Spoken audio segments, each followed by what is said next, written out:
ఇకపై రాజధాని అమరావతి అజయం పవన్.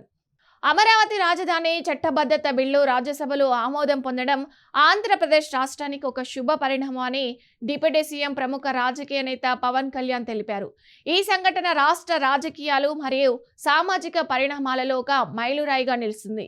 ఆయన చెప్పినట్టుగా ఇకపై అమరావతి అజయం అని ప్రకటించడం ద్వారా రాజధాని ప్రాంతాన్ని లక్ష్యంగా చేసుకొని చేసే అనవసర అపోహాలు, గద్దల చర్చలు మరియు కల్పిత ఆరోపణలపై నిర్లక్ష్యం చేయాలని ప్రజలకు సూచించారు. ఆయన చెప్పినట్లుగా ఇకపై అమరావతి అజయం అని ప్రకటించడం ద్వారా రాజధాని ప్రాంతాన్ని లక్ష్యంగా చేసుకుని చేసే అనవసర అపోహాలు, గద్దల చర్చలు మరియు కల్పిత ఆరోపణలపై నిర్లక్ష్యం చేయాలని ప్రజలకు సూచించారు.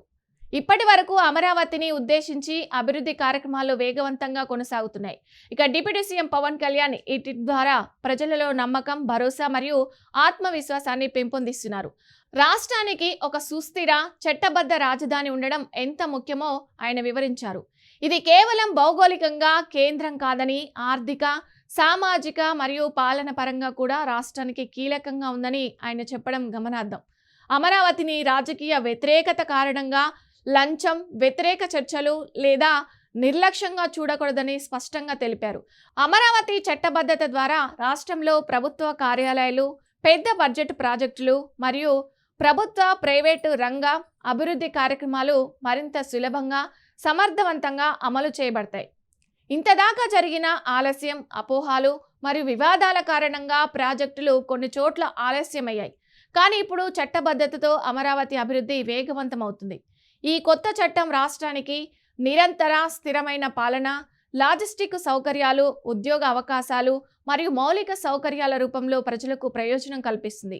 రాజధాని అభివృద్ధిలో మౌలిక సౌకర్యాలు, విద్య, ఆరోగ్య, రవాణా మరియు ఇన్ఫ్రాస్ట్రక్చర్ ప్రాజెక్టులు త్వరగా పూర్తి అవ్వడానికి చట్టబద్ధత ఉన్నట్టే నమ్మకం ఏర్పడుతుంది. ప్రజలు ఈ కార్యక్రమాలను నేరుగా అనుభవించగలుగుతారు.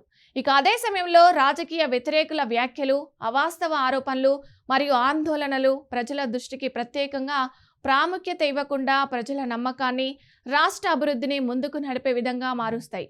పవన్ కళ్యాణ్ స్పష్టంగా చెప్పారు, రాష్ట్రానికి రాజధాని ఉండకూడదని, అమరావతిలో అభివృద్ధి జరగకుండా చూసుకోవాలని ప్రయత్నించే వారిని ప్రజలు పట్టించుకోవాల్సిన అవసరం లేదు. ఇది కేవలం రాజకీయ దృక్కోణం కాకుండా సామాజిక స్థిరత్వాన్ని, రాష్ట్ర అభివృద్ధిని, ప్రజల నలివేల అవకాశాలను ప్రోత్సహించే కీలక ప్రకటన అని ఆయన చెప్పారు. ఇక అమరావతిలో ఇప్పటికే అభివృద్ధి కార్యకలాపాలు వేగంగా జరుగుతున్నాయి మరియు కొత్త చట్టం ద్వారా మరింత వేగవంతం అవుతున్నాయి. రాజధాని చట్టబద్ధత ఆంధ్రప్రదేశ్ భవిష్యత్తుకు ఒక స్థిరమైన మౌలిక సూత్రాన్ని అందిస్తుంది.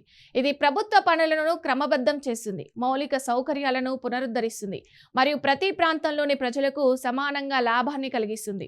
పవన్ కళ్యాణ్ సూచించినట్లు ప్రజలు రాజకీయ అపోహాలకు కాకుండా నిజమైన అభివృద్ధి ప్రక్రియను గమనించాలి, భాగస్వామ్యంగా పాల్గొనాలి. సారాంశంగా చెప్పాలంటే అమరావతి చట్టబద్ధత బిల్లు ఒక సంకేతంగా నిలిచింది.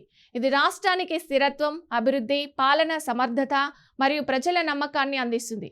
డిప్యూటీ సీఎం పవన్ కళ్యాణ్ వ్యాఖ్యలు ట్వీట్ల ద్వారా ప్రజలకు ఒక స్పష్టమైన సందేశాన్ని ఇచ్చాయి. ఇక రాజధాని అజయం, అభివృద్ధి వేగంగా జరుగుతుంది అంటూ మరియు రాజకీయ అనవసర చర్చలు ప్రాధాన్యం కలిగించకూడదు. ఈ చట్టం అమరావతిని భవిష్యత్తులో భారతదేశంలోని ఒక సుస్థిర, శక్తివంతమైన మరియు ప్రజలకై ఉపయోగకరమైన రాజధానిగా స్థిరపరుస్తుంది.